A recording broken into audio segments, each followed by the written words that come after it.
भैया आपने बहुत अच्छा जस्टिफिकेशन दिया। या आप वो जो वहाँ के प्राइम मिनिस्टर इजराइल के उन्हें भेजिए, वो बहुत खुश होंगे। आप जस्टिफिकेशन दे देना कि अगर गॉड नहीं है तो बच्चे क्यों मर रहे हैं, आप बताएं। वो ये सवाल पूछ रहे हैं कि अगर आप ईश्वर का अस्तित्व नहीं मानते हैं तो उन बच्चों की मौत को आप कैसे इंटरप्रेट करते हैं? भाई ये दुनिया जो है, जो ताकतवर लोग होते हैं वो एक नाइंसाफी करते हैं। तो ये अच्छा काम है आपके नजदीक, तो नेचर नाइंसाफी पे मबनी है। अरे मेरे भाई, आप नेचर की कहाँ बात कर रहे हैं, तो इंसान की बात। तो फिर जब मैं इंसान की बात कर रहा था आप नेचर की बात करने लग गए। क्रॉस एग्जामिनेशन नहीं। हाँ, अब आप मुझे बोलने नहीं देंगे तो अलग बात है, आप बोलिए, मैं मुझे कोई जल्दी नहीं। जी नहीं, ये क्रॉस एग्जामिनेशन है। मुझे बोल तो लेने दीजिए। जी बोलिए। क्या बात ये है कि ह्यूमन सोसाइटी तभी साथ में रह सकती है जब वो मोहब्बत से, एकता से, एक दूसरे के एहतराम करके रहे। इसके अलावा पॉसिबल नहीं है, अकेले तो इंसान रह नहीं सकता। वहाँ पर कुछ लोग हैं जो फाउल करते हैं। वो फाउल हमेशा से तारीख में होता आया है। आज ये हो रहा है, जो हो रहा है बहुत बुरा हो रहा है, बहुत जालिमाना है, बहुत जाबराना है। उसको आप कहें कि ये बच्चों को कॉम्पनसेशन मिल जाएगा या इसकी इंजेक्शन है। इंजेक्शन तो हेल्थ के लिए दिया जाता है। आप ये कह रहे हैं कि ये बच्चों की जो धज्जियां उड़ रही हैं ये इंजेक्शन है, ये टेस्ट है, ये टेस्ट है और उस टेस्ट में उनको ऐसा रिकॉम्पेंस मिलेगा जो आपके तस्वुर के बाहर है। ये आप 3 बरस के बच्चे को बारूद से उड़ा के टेस्ट ले रहे हैं। वाह, वो नहीं ले रहा है, खुदा नहीं उड़ा रहा है, इजराइल उड़ा रहा है। जी, ये तो उसको कंडेम अगला सवाल लेते हैं। अगला सवाल लेते हैं प्रोफेसर पुरुषोत्तम अग्रवाल। मुफ्ती साहब, एक निवेदन आपसे है कि कम से कम थोड़ा सा माइक क्लोज एक रिलीजियस और फिलोसफिकल कर मैं प्लीज। एक रिलीजियस और फिलोसफिकल ट्रेडिशन है जो ब्रह्मांड को यानी यूनिवर्स को ही अंतिम मानती है। सर्वम खलु इदम ब्रह्मम, this is Chandogya Upanishad and it completely rules out the existence और नेसेसिटी, आपके शब्दों में necessity of a creator. The creation itself is the creator. तो एक मिनट प्लीज। दूसरा जो सवाल आपने अभी, जो आप बार बार कह रहे हैं कि भगवान विद्वान भी है, वाइज, सब जानने वाला, तो अगर विजडम में दुनिया भर के पापों और अत्याचारों को बर्दाश्त करना शामिल है तो फिर इसका मतलब ये हुआ कि अगर मैं फ्री विल से उसको अपोज करता हूं तो ईश्वर की विजडम और मेरी फ्री विल में कॉन्ट्राडिक्शन है। Because when I am opposing whatever is happening in Gaza, then I am opposing the God's will और गॉड्स विजडम। जवाब लेते हैं क्योंकि तो गॉड की विजडम में, एक मिनट सर प्लीज सर, ये एक जुमला, गॉड की विजडम है कि गाजा में जो कुछ हो रहा है वो हो रहा है, मैं उसको अपोज कर रहा हूं तो मैं गॉड की विजडम के खिलाफ जा रहा हूं। एक सवाल। दूसरा ये नहीं, आपने 2 ऑलरेडी।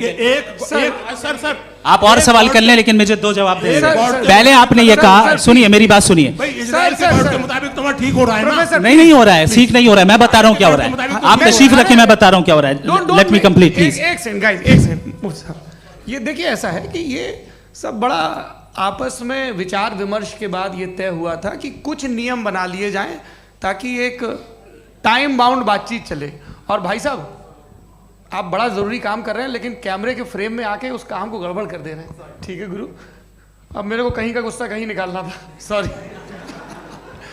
नहीं, कोई गुस्सा नहीं है जी। तो प्रोफेसर ने सवाल पूछे, आप उनके जवाब दें।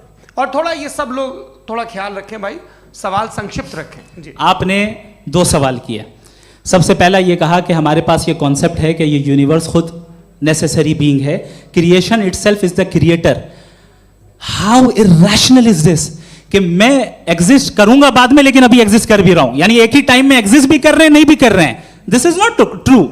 दूसरी चीज आपने कहा कि अगर इजराइल में, सॉरी माफ कीजिएगा, Israel doesn't exist, occupied Palestine में अगर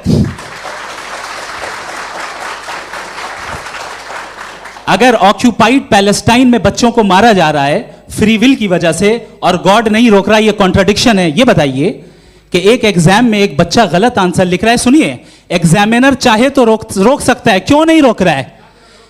ये कॉन्ट्रडिक्शन है, ये कॉन्ट्रडिक्शन नहीं है।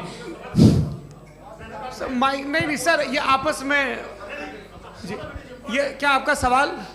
माइक दीजिए। फ्री विल दिया गया है टेस्ट के लिए, अकाउंटेबिलिटी के लिए। अगर फ्री विल नहीं होता तो आप कहते हैं हमें रोबोट बना दिया गया। नॉट मिसरिप्रेजेंट माय पोजीशन, आपकी जो भी पोजीशन, मैं अपनी फ्री विल के नाते अपने ह्यूमन विजडम के नाते गाजा में हो रही अत्याचार का विरोध करता हूँ। बिल्कुल करना चाहिए। आपके हिसाब से मैं गॉड की विजडम का विरोध कर रहा हूँ? बिल्कुल नहीं, समाज हो रहा है गॉड की बिल्कुल भी नहीं, बिल्कुल भी नहीं। उसका वहां पर गाजा में कत्ल होना ये इंसानों के गलत इस्तेमाल का नतीजा है, फ्री विल के इस्तेमाल का नतीजा है। गॉड इसका हुक्म नहीं देता, उससे रोकता है। यही तो मसला है ना, आपके लिए कॉन्सेप्ट क्लियर नहीं नहीं भाई, आपने तो बताया था इंजेक्शन लगाने से बच्चे को तकलीफ होती है, ये इंजेक्शन लगा। सर आप ऐसे रेटोरिक स्टेटमेंट दें तब तो कोई मसला नहीं समझते रहेंगे। This is a rhetoric statement, this is not a logical argument sir. I am sorry, I am sorry. आखिरी 30 मिनट बड़े मुश्किल होने वाले हैं। जी मुफ्ती साहब आगे बैठे हैं, इनको माइक दीजिए। हाँ तरुण, माइक आप अपने पास रखिए, आपको कैमरे का फ्रेम पता है जी। सबसे पहले दोनों को मुबारकबाद। एक सर अपना आप नाम बता दें। आप अमेरिका में शिकागो में रहते हैं, इतना मुझे याद है। बताया आपको, यासिर नदीम अलवाजदी मेरा नाम है। जावेद सर आपसे एक क्वेश्चन है इन्फिनिट रिग्रेस के ताल्लुक से। एक हाइपोथेटिकल सिनेरियो है, मसलन अगर आप सर माइक थोड़ा सा प्लीज क्लोज रखिए। ओके जी। अगर आप शायर इसलिए हैं कि आपके कोई उस्ताद शायर थे, और वो इसलिए शायर थे कि उनके कोई उस्ताद शायर थे, और इसी तरीके से हम माजी में पीछे चलते चलते चले जाएं और कहीं ना रुकें, तो माफ कीजिएगा आप कभी शायर नहीं हो सकते। लेकिन आप शायर हैं, आपका शायर एग्जिस्ट करता है, इसका मतलब ये है कि आप कहीं ना कहीं रुके हैं। तो मेरा सवाल ये है कि क्या आप इन्फिनिट रिग्रेस ऑफ कॉजेस को लॉजिकल फैलेसी मानते हैं या नहीं मानते? हाँ या ना? मैं इन्हें लॉजिकल फैलेसी नहीं मानता हूँ, लेकिन मेरा प्रॉब्लम यह है कि जब मैं नहीं मानता हूँ तो I will continue with this logic जो फैलेसी नहीं हो। आप एक जगह रुक जाते हैं जाके, आप कहते हैं ये गेंद कैसे बनी, ये जजीरा कैसे बना, ये समंदर कैसे बना, ये ज़मीन कैसे बनी, और अचानक गॉड पे जाके आपको ब्रेक लग जाता है। एक बार आप सवाल नहीं करते कि भाई इनको बनाने वाला तो इनसे भी कॉम्प्लिकेटेड होगा, वो कैसे बना, उसके बारे में आपने इत्मीनान कर लिया, वो हमेशा से है। तो अगर आप उसे हमेशा से मानते हैं तो फिर ये मान लीजिए कि कायनात हमेशा से है, क्या तकलीफ है? फिर हम वजूद में नहीं आते जी हैं? हम मौजूद नहीं। अच्छा सर क्यों नहीं हो मैं सकते? बताऊंगा प्लीज प्लीज। जैसे मैंने मिसाल दी आपके शेर, आपका शेर कभी वजूद में ना आता अगर शायर इसी तरह चलते रहते हमेशा। जी माइक मेरे ख्याल से एक सेकंड। इन्फिनिट रिग्रेस का कॉन्सेप्ट क्लियर नहीं हो पाया, ऐसे रहने दें, लेट्स मूव ऑन सर। ठीक है। हाँ थोड़ा सा मॉडरेटर का भी ख्याल रखें। नहीं आपने तो रखा है, आपने रखा है। यहाँ पे गौहर रजा साहब हैं, वो भी एक सवाल पूछना चाहते हैं। माइक नीचे से ऑन कर दिए, नीचे। पहले तो ये कह दूं कि मैं उन बच्चों से शर्मिंदा हूं जिनको गज़ा में कत्ल किया गया, क्योंकि हमारे होते हुए कत्ल किया गया। लेकिन उससे ज़्यादा शर्मिंदगी इस बात से हुई कि मुझे लगा कि मुफ्ती साहब उसको जस्टिफाई कर रहे हैं। बिल्कुल भी नहीं, आप बहुत ही गलत। मुझे लगा मैं गलत हो सकता हूँ, बिल्कुल गलत मैं है। सवाल पूछ रहा हूँ, सवाल मैं सवाल पूछ रहा हूँ। मैं जावेद भाई से डिसएग्री करता हूँ। एक सेकंड देखिए, अगर देखिए ऐसा एक सेकंड आप सर वेट अरे आप कुछ मेरे पहले मुझे अपनी बात कह लेने दीजिए। अगर ऑडियंस तय करेगी तो फिर मॉडरेटर का मतलब नहीं। मेरा आप सबसे ये कहना है, ये बहस दो लोगों के बीच में है, एक तरफ मुफ्ती साहब, एक तरफ जावेद साहब।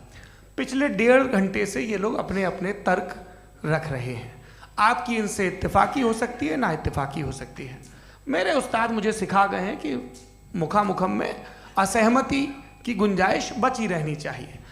अगर मैं आपकी बहुत इज्जत करता हूँ गौहर साहब, आपने जो कमाल की किताबें लिखी, साइंटिफिक टेम्परामेंट, लेकिन मेरी ये गुजारिश है आप सबसे कि यदि आप इन लोगों ने जो बोला उन पर टिप्पणियां करेंगे तो ना वक्त की पाबंदी रहेगी ना वो अनुशासन।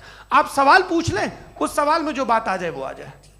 मैं जावेद साहब से डिसएग्री करता हूँ, इसलिए जावेद साहब से सवाल पूछ रहा हूँ। आपका सवाल जावेद अख्तर साहब से। और सवाल ये है मेरा कि जावेद साहब ने कई बार लॉजिक का इस्तेमाल किया कि साइंस में लॉजिक है और रिलीजन में लॉजिक नहीं है। मेरा ख्याल ये है कि रिलीजन में भी लॉजिक है, लेकिन उस लॉजिक की बेसिस ये है कि आप रुक जाते हैं, जिसका जिक्र जावेद साहब ने बार बार किया, यानी खुदा के तसव्वुर पे आते हुए, गॉड के तसव्वुर पे आते हुए रुक जाते हैं।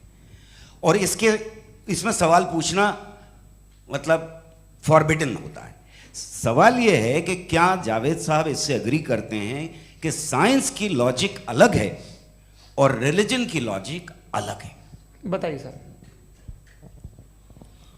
देखिए 3 चीज़ें हैं, साइंस है, एक है मंतिक है, इस्तिदलाल है, और एक जो है कुछ भी नहीं है, फेथ है, अकीदा है। मैं अकीदे की लॉजिक का कायल नहीं हूँ। मुझे आप इस्तिदलाल से, लॉजिक से, रीज़न से समझाइए, मैं मानने को तैयार हूँ, मेरा क्या नुकसान होगा। लेकिन ये कि अकीदे पे मैं नहीं जा सकता हूँ। अकीदे का मतलब है कि तुम ये मान लो, सवाल ना करो, ये नहीं। आप सारी बातें करके, बड़ी साइंटिफिक बातें करके एक जगह जाके खुदा के वजूद पे रुक जाते हैं, सरेंडर कर देते हैं। मैं सरेंडर करने को तैयार नहीं। That's all. जी, ये आगे सर बैठे हुए हैं, इनको माइक दीजिए। भाई वो आप पूछना चाह रहे थे ना भाई? हाँ, नहीं मैं ये थैंक यू जी। आपका नाम? आसिम इफ्तिखार। आसिफ जी, पूछिए।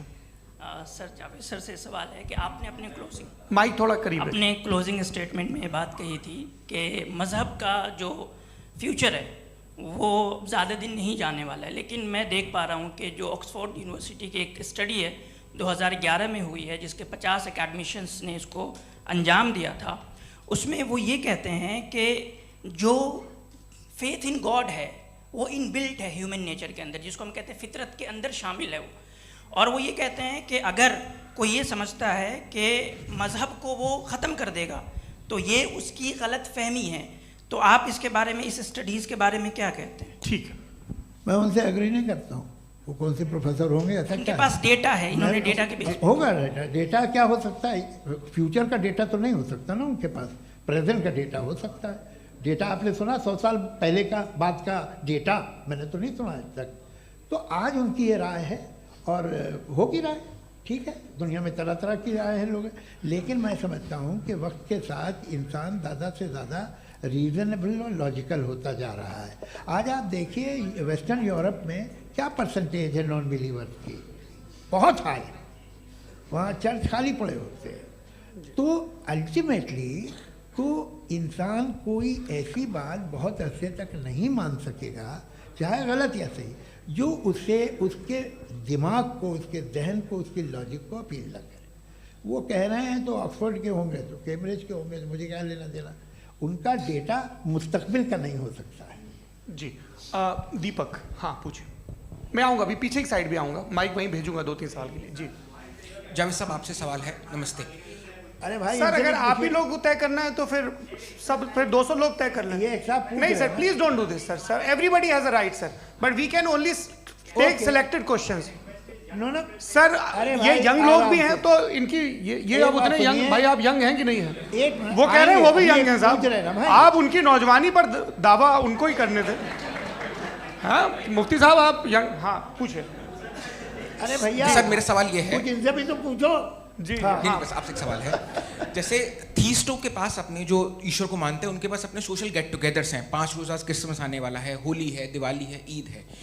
एथिस्ट क्या ऑफर कर रहे हैं? मतलब मैं इनकी दुकान से बोलूं, मैं आना चाहता हूं उस तरफ, पर मैं अट्रैक्ट नहीं हो पा रहा हूं। मैं सोशल गेट टुगेदर्स क्या है आपके पास? वो ये कह रहे हैं कि जो धार्मिक लोग हैं, अलग अलग धर्म के लोग, उनके उत्सव त्योहार, कॉन्ग्रेगेशन बहुत हैं। अब आपको मैं एक सुनाता हूँ, यहाँ हिस्टोरियन भी बैठे हैं। मृदुला जी, आप बताइएगा सही है क्या? ये एक कॉन्स्टेंटाइन, एक ग्रीक रोमन बादशाह था, जो क्रिश्चियनिटी आने के 400 साल बाद उसने डिसाइड किया कि मैं क्रिश्चियन हो जाऊंगा, मेरी पूरी स्टेट कैंसिल हो जाएगी। उस ज़माने में ऐसे ही होता था, राजा जो धर्म इख्तियार करता था वो जनता भी कर लेती थी। इसलिए कि वो हो गया था बैंकरप्ट, और उसे जो मेडिटेरियन कोस्ट के रिच क्रिश्चियन वो थे मर्चेंट, उससे पैसा चाहिए था। तो उसने कहा यार क्रिश्चियन हो जाओ। तो उसने अपने वजीर से कहा कि भाई ये हिस्ट्री है कि अब हम लोग क्रिश्चियन हो जाते हैं। पहले सर हो जाएंगे, कोई प्रॉब्लम नहीं है, लेकिन एक प्रॉब्लम ये है कि 17 दिसंबर से 25 दिसंबर तक जो पेगन फेस्टिवल होता, जो पेगन्स थे वो लोग, जो फेस्टिवल होता है वो बंद हो जाएगा, इसलिए कि हम क्रिश्चियन हो गए तो होगा नहीं। तो वो बच्चों को बहुत बुरा लगेगा, पब्लिक को बहुत वो बहुत इन्जॉय करते हैं, ख़ासतौर से 25 को मेन डे। उसने कहा हाँ ये तो सही कह रहे हो। ये जीसस क्राइस्ट की पैदाइश कब थी? पहले साहब वो अप्रैल में थी। नहीं, कट करो, वो 25 दिसंबर को है। यह हकीकत है जी। और 400 साल बाद क्रिश्चियनिटी के अप्रैल से दिसंबर ले आए, और इसलिए कि यहाँ पेगन फेस्टिवल होता था। अब मनाते हैं आप आराम से। ये जो सारे फेस्टिवल हैं ये रिलीजन से, हर एक को एक इंटरटेनमेंट डिपार्टमेंट चाहिए होता है अपनी कंपनी चलाने के लिए। तो ये रिलीजन नहीं, ये सेकुलर त्योहार थे जिन्हें रिलीजन्स ने ले लिया है। ये मौसम के थे, फसलों के थे, किसानों के थे, उसको आपने लेके रिलीजियस रंग दे दिया। ये कोई रिलीजन से थोड़ी आए। आप अच्छा हमें देखिए, हम तो मुल्द हैं, हम ईद मनाते हैं, हम दिवाली मनाते हैं, हम होली मनाते हैं, हम क्रिसमस मनाते हैं। बम्बई की फिल्म इंडस्ट्री की सबसे बड़ी होली हमारे घर में, सबसे बड़ी ईद हमारे घर में। वो हमारी सोशल वो है, हमारा हेरिटेज है। ऐसा थोड़ी है कि we will throw the baby along with the water. ये तो अच्छी चीज़ है, इन्हें रखो, जो बेकार है फेंक दो। जी हाँ, हेलो जी, मेरा सवाल नादवी जी से है। जैसा कि आपने बोला कि गॉड टाइम के भी परे हैं और गॉड इतनी कॉम्प्लेक्स चीज़ है कि उसे ह्यूमन माइंड समझ नहीं सकता, और गॉड ने अर्थ पे फ्री विल भी दे दी है, तो आप अपना वक्त ज़ाया क्यों कर रहे हैं गॉड के बारे में बात करके? अपन को तो बात करनी चाहिए कि सोसाइटी को बेहतर कैसे करें। जी मैं गॉड वही बताता है सोसाइटी को कैसे बेहतर करे। अभी मैं आपका जवाब देता हूँ। आपने कहा कि टाइम पे वो एग्जिस्ट नहीं करता, सो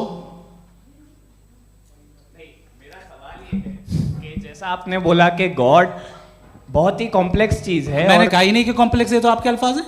कॉम्प्लेक्स का लफ्ज गॉड के लिए सुइटेबल नहीं है। क्यों? क्योंकि कॉम्प्लेक्स वो चीजें होती हैं जो ऑब्जेक्ट हो। God is not an object जिसको आप इंस्ट्रूमेंट के जरिए लेबोरेटरी में जाके टेस्ट करें, oh it's very complex. No, वो कोई कार का इंजन नहीं है। मेरा वो फिलोसॉफिकली नेसेसरी बीइंग ऐसी बीइंग है जो सिंपल बीइंग है। हाँ, आप उसको मुकम्मल तौर पे उसकी तमाम हिकमतों को जान ले और हर चीज को जान ले, ये पॉसिबल नहीं है, क्योंकि वो ऑल वाइज है, आप ऑल वाइज नहीं है, और वो खुदा है, वो आपको सारी चीजें बता दे, ये जरूरी नहीं। मेरा सवाल ये नहीं था, मेरा सवाल ये था कि जब गॉड इतना परे है इस दुनिया से कि उसने अर्थ पे फ्री विल भी दी है, हम सब ह्यूमंस की फ्री विल है, और जो सोसाइटी में हो रहा है वो अपन लोग डिसाइड करेंगे, तो अपन लोग डिसाइड नहीं करेंगे ना, अपन लोग डिसाइड नहीं करेंगे। गॉड जो है, गॉड ने वो उसकी जात, उसकी एग्जिस्टेंस टाइम एंड स्पेस से परे है, लेकिन वो हमारा टेस्ट ले रहा है और उसी गॉड ने हमें बताया कि तुम्हें क्या करना है क्या नहीं करना है, तो जाहिर है उस गॉड की बात सुनेंगे ना हम। जी वो पीछे एक चश्मा लगाए जो मैम खड़ी हैं, उनको दीजिए। हाँ आप जी जी बिल्कुल आएंगे। देखिए मैं कोशिश कर रहा हूँ सब तरफ जाने की। हाँ उनको दीजिए माइक। जी हेलो सर, मैं ओमनी प्रेजेंट नहीं हूँ, टाइम पाबंद हूँ, और जहाँ तक कोशिश कर सकता हूँ करूँगा। जी अपना नाम बताइए। मेरा नाम उर्सुला है, मैं दिल्ली यूनिवर्सिटी की एक स्टूडेंट हूँ और मैं स्टूडेंट फेडरेशन ऑफ इंडिया से हूँ। मेरा सवाल मुफ्ती जी से है कि इस हॉल के इस कमरे में बैठ के हम लोग रेप की मोरालिटी के बारे में फिलोसफिकली बात तो कर सकते हैं, बट असलियत ये है कि रोज़मर्रा की ज़िंदगी में औरतें रेप के थ्रू गुजरती हैं, और हम लोग सिर्फ नंबर्स पे इस तरह नहीं देख सकते, क्योंकि कितनी औरतें हैं इन कंट्रीज़ में जहाँ पे आप बता रहे हैं कि केसेस कम हैं, जिनका एक्सेस है कि वो जाके केस फाइल कर सकें। कितनी औरतें हैं जो जिनको काम करने की आज़ादी है उन कंट्रीज़ में। यूरोप में ये आज़ादी आ गई, यूरोप में ये रूल्स आ गए, तो हम आज उसके बारे में बात कर पा रहे हैं। जी जवाब। आपने ये कहा कि कमरे में बंद होकर हम लोग इस पर फिलोसफिकली बात कर सकते हैं, लेकिन हकीकत में क्या हो रहा है, वो ग्राउंड लेवल पे क्या हो रहा है, जो बहुत गलत हो रहा है, और वो सफ़र कर रही हैं। आई एग्री, बहुत गलत हो रहा है, और जो गलत हो रहा है उसको हमें रोकना है। और क्यों रोकना है, वो गलत क्यों है? हमारे पास इसका ऑब्जेक्टिव फाउंडेशन है, इनके पास उसका ऑब्जेक्टिव फाउंडेशन नहीं है। मैं ये कहना चाह रहा हूँ कि जहाँ पे भी जुल्म हो रहा है, जहाँ पे भी औरत पे जुल्म हो रहा है, या उसकी इज्जत लूटी जा रही है, या उसे तकलीफ पहुँचाई जा रही है, और सिर्फ औरत नहीं, किसी इंसान के ऊपर भी जुल्म हो रहा है, तो उसके खिलाफ खड़ा होना, ये मॉरलिटी हमारे पास गॉड के पास से आई है। वरना जावेद साहब तो कह रहे हैं कि जो है मेजॉरिटी डिसाइड करेगी, तो मेजॉरिटी तो कभी भी बदल सकती है।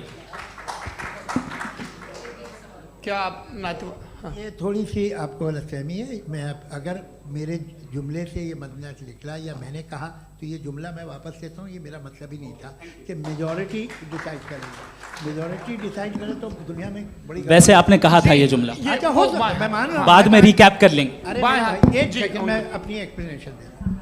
मुनासिब बात यह है कि हम सब के सब दिल में जानते हैं कि क्या अच्छा है क्या बुरा है, हमें पता है अच्छी तरह से। जो लोग बुरे काम करते हैं उन्हें भी मालूम अच्छा क्या है। यही तो सवाल था हजरत कि फिर ये मोरालिटी आई कहाँ से? Cross examination. हाँ जी हाँ। मोरालिटी साथ रहने की डिजायर से आई है। यानी साथ रहकर जो कुछ कह दे, जो कुछ कर दे, वो हो जाएगा? नहीं नहीं, तो आप कायदे से रह ही कर सकते हैं जब तक लोगों में मोरालिटी हो, वरना क्यास हो जाएगा। ये आपको कैसे पता? जी हमने देखा ना जहाँ मोरालिटी का क्यास हो गया, हम देखते हैं। कहाँ पे देखते भाई हैं? दुनिया में आप जो ये- कह रहे हैं आप एक अभी कहीं मैं पे आप अगर लोगों गलत को हो रहा है इस बहस तो के उसको बाद आप में गलत लोगों देखिए। को आप सर मुफ्ती आप साहब, मैं- एपिस्टेमोलॉजी मुफ्ती की साहब, बात मुफ्ती कर रहे हैं, मैं साहब, ऑन्टोलॉजी अरे की बात मुफ्ती कर रहा साहब, हूँ। मैं इस बहस के फाउंडेशन बाद क्या आप है? दोनों लोगों को चाय पे फाउंडेशन होस्ट करूंगा, वहां पे क्रॉस एग्जामिनेशन कर लीजिएगा। अभी ऑडियंस का हक मार रहे हैं आप लोग भाई, सर जस्ट लोग हैं आप लोग। और ये भाई ये एक हाँ बच्चे उधर को- उधर आएंगे, उधर इनको आएंगे। भी। जी सर आएंगे आएंगे। अच्छा सर मेरा नाम लईकुर रहमान है और मैं अलीगढ़ मुस्लिम यूनिवर्सिटी का स्टूडेंट हूँ। और जहाँ तक मुझे पता है कि sir you are also product of Aligarh Muslim University. मैं भी उसी चमन का बुलबुल हूँ। हाँ सर, तो बड़ी खुशी हुई मुझे जान करके कि मैं आपसे मिलूंगा। सवाल सर मेरा सवाल ये है, सर सैयद अलैहि रहमा का नज़रिया ये था कि खुदा के वजूद को अक़ल के दायरे में रह कर के तलाश करना, न कि पूरी तौर से उसका इनकार कर देना। Sir how will you define it? नहीं तो ये तो आप इन्हें बताइए। ये सर, अक़ल सवाल में रह आपसे। के खुदा का वजूद साबित कर रहे हैं। तो सर आपने सैयद इनकार ने किया। कर रखा है, इस वजह से मेरा क्वेश्चन उन्होंने यही सर से एक सेकंड, सर सैयद ने यही कहा ना कि अक़ल से आप खुदा के वजूद को साबित नहीं कर सकते, यही कहा ना भाई। वो उन्होंने कहा कर सकते हैं और वो कर दिया गया आज। वो फोन दो। तलाश करना या साबित करना अक़ल से अक़ल से नहीं सर हो सर सकता। अरे सवाल तो सुन लीजिए जी। अक़ल से नहीं हो सकता है, यही कहा ना आपने। अकल से हो सकता है। अरे वो यही कह रहे हैं भाई, आप बता रहे हो सकता है, वो तो कुछ और।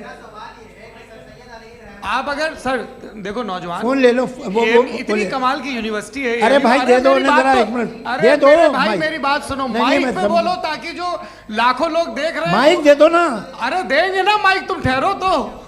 हाँ सर मेरा सवाल ये था कि सर सैयद अलैहि रहमा का एक नज़रिया था अपना कि खुदा का जो वजूद है उसको अक़ल के दायरे में रह कर के तलाश करना है, न कि पूरे तौर से इनकार कर देना है। ये उनका कॉन्सेप्ट था। लेकिन मेरा सवाल ये है कि आप इसको कैसे डिफाइन करते हैं, एक्सप्लेन कैसे करेंगे? मैं आपसे जानना चाहता हूँ, क्योंकि you are the product of Aligarh Muslim university.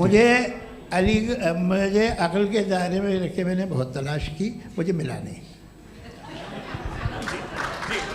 हाँ ये इधर उधर वो चश्मा लगाए जो, हाँ उनको दे दीजिए। जी जी फटाफट पूछिए, बस 5 मिनट है, 5 मिनट में खत्म हो रहा है। हाँ अस्सलाम वालेकुम मुफ्ती साहब। एंड मेरा सवाल जावेद अख्तर साहब से। क्या नाम है आपका? अरे भैया सब मुझे तो पूछ रहे हो। फैज पूछिए फैज साहब। तो मेरा सवाल ये है कि अभी जो एथियस्ट है वो problem of evil argument use कर रहे हैं अगेंस्ट मुस्लिम्स, राइट? कि इस दुनिया में इतना सारा ईवल है और अगेंस्ट मुस्लिम तो यहाँ अगेंस्ट थियस्ट। हाँ थोड़ा सा करेक्ट कर लीजिए भाई, पूरी मशक्कत ही इसी बात की थी कि किसी एक मजहब पे बात न टिके। जी तो बेसिकली ये आर्ग्यूमेंट ऐसा है कि इस दुनिया में इतना ज़्यादा ईवल एग्जिस्ट करता है और अगर एक ऑल गुड गॉड है तो वो रोकता क्यों नहीं है? लेकिन इस सवाल में एक हिडन अजम्पशन ये है कि इस दुनिया में ईवल एग्जिस्ट करता है। अब एथियस्ट ये कैसे ऑन्टोलॉजिकली प्रूव कर सकते हैं कि इस दुनिया में ईवल एग्जिस्ट करता है? मैं आपको बताता हूँ, थोड़ा सा समझा। नहीं सर आप हम लोग इनको सुनने आए। नहीं please don't do that. I want to explain ontologically. नहीं हम समझ गए सर, इनको अब जवाब देने दीजिए। अच्छा सवाल पूछ लो। मैं अभी तक क्या था वो मैं थोड़ा सा ऐड ऑन कर लेता हूँ। तुम गुरु, तो हम जब इसका राउंड 13 करेंगे ना तब तुमको स्टेज पे बिठाएंगे। जी तो हाँ जल्दी से। तो देखिए एथियज्म के हिसाब से सब कुछ रैंडमली बन गया है, सब कुछ एटम्स और मॉलिक्यूल्स है। एक पत्थर में और मुझ में सिर्फ इतना फर्क है कि हम लोग एटम्स और मॉलिक्यूल्स का अलग अलग रीअरेंजमेंट है। अब एक पत्थर को कोई इंसान तलवार से 2 टुकड़ों में काट दे या मुझे, according to atheism it is same. There is no evil and good according to atheism. जी अच्छा फैज साहब का सवाल ये है कि हाँ कोशिश भी करते तो इससे गलत सवाल नहीं कर पाते। एक लाइफ फॉर्म है और लाइफ फॉर्म में फीलिंग्स हैं, मतलब लाइफ फॉर्म सुनता है, देखता है, टेस्ट कर सकता है, फील कर सकता है। तो उसकी जो ये जो क्वालिटी इस बबल में आ गई हैं वो जानवर में भी है, इंसान में भी है। तो जाहिर है कि उसे कोई तकलीफ पहुंचेगी, तो चूंकि उसके पास वो सेंसिटिविटी है तो मैं करेगा। पत्थर में वो सेंसिटिविटी नहीं है। तो ये क्या सवाल हुआ कि अगर पत्थर को काटा तो पत्थर को तकलीफ नहीं होती, तो आपको काटे तो आपको क्यों तकलीफ हो? बैठ जाइए। जी हाँ अगला सवाल। हाँ पूछे जी जावेद अख्तर साहब। अरे भैया सब आप लोग मुफ्ती साहब को छोड़ रहे हैं, मेरे ही पीछे पड़े हैं क्या? फिर चलो बोलो भाई। You asked how God can exist when children die in Gaza. हाँ? You asked how God can exist when children die in Gaza, and you also mentioned the rise of atheism in Europe. But the same events also are leading many atheists and non-believers to turn towards faith. How do you interpret this contradiction, where suffering pushes some away from God, yet brings others closer to belief? देखिए, आपको एक बात बताऊं, दुनिया perfect तो कहीं भी नहीं है, हर जगह कुछ खामियां हैं। बेटा एक मिनट, मैं आप ही को कहेंगे, देखो वो तो कुछ खामियां, कमज़ोरियां, खराबियां सब जगह है। लेकिन अगर देखोगे ईमानदारी से कि दुनिया सबसे ज़्यादा महज़ब कहाँ है, एक आम शहरी को कहाँ हुकूक हासिल हैं, वो बोल सकता है, अपनी मर्ज़ी से काम कर सकता है, अपनी मर्ज़ी से राय दे सकता है, हुकूमत के ख़िलाफ़ बोल सकता है, बरसरे इक़्तिदार लोगों के बारे में बोल सकता है, सरमायादारों के ख़िलाफ़ बोल सकता है। तो आपको ये स्कैंडिनेवियन कंट्रीज़ में मिलेगा, वेस्टर्न यूरोप में मिलेगा। मैं नहीं कह रहा वो परफेक्ट है, बिल्कुल नहीं, वहाँ बहुत ख़राबियाँ भी हैं, परफेक्ट तो कोई। लेकिन जिन जिन मुल्कों में, लैटिन अमेरिका देखो, गल्फ़ देखो, वहाँ पर आपको ये ज़रूर है कि रेप नहीं होते होंगे। रेप की ज़रूरत क्या है भाई, उसको तो ख़रीद लो, घर में रखो, सड़क पर रेप करने की क्या ज़रूरत है। मगर सुनिए सुनिए सुनिए, मगर हकीकत ये है कि वहाँ शख्सी आज़ादी राय देने की, बोलने की नहीं है। जी, ये एक आखिरी सवाल मुफ्ती साहब से। हाँ मैम, इनको माइक दीजिए। शुक्रिया। मेरा नाम मनीषा है, मैं हरियाणा से आई हूँ। मैं मुफ्ती साहब से एक बात पूछना चाहती हूँ। आप बार बार जावेद साहब को कॉन्ट्राडिक्ट तो कर रहे हैं कि आपने ये कहा, लेकिन आप भी अजम्पशंस के बेसिस पे बात कर रहे हैं। आपने खुदा के होने का कौन सा प्रूफ पेश किया है, खुदा की एग्जिस्टेंस का? अब इस सवाल को अलग रहने दीजिए, कौन एथीस्ट है कौन नहीं है। और दूसरी बात जो आपने एक छोटी सी कही थी कि ये फ्री विल का इस्तेमाल करता है इंसान अपनी, लेकिन इस फ्री विल का इस्तेमाल में मतलब खुदा ने ये दे दी सबको ये इजाज़त कि वो कितना घिनौनापन और कितने ज़्यादा ख़राब से ख़राब तरीके इस्तेमाल कर सकते हैं। जवाब सुनते जी। आप फ्री विल को मानती हैं ना, या अब कहती हैं कि फ्री विल नहीं है ना, मानती है ना? तो अब आपके पास इसका कोई एक्सप्लेनेशन नहीं है कि अगर एक इंसान उस फ्री विल का इस्तेमाल करके गलत काम कर रहा है और बच के अच्छी ज़िंदगी गुजार के निकल जा रहा है, उसका कोई रिकम्पेंस नहीं है। हमारे वर्ल्ड व्यू में जो इंसान गलत काम कर रहा है उसको भी रिकम्पेंस यानी उसका बुरा बदला मिलना है, और जो सही काम कर रहा है उसको सही बदला मिलना है।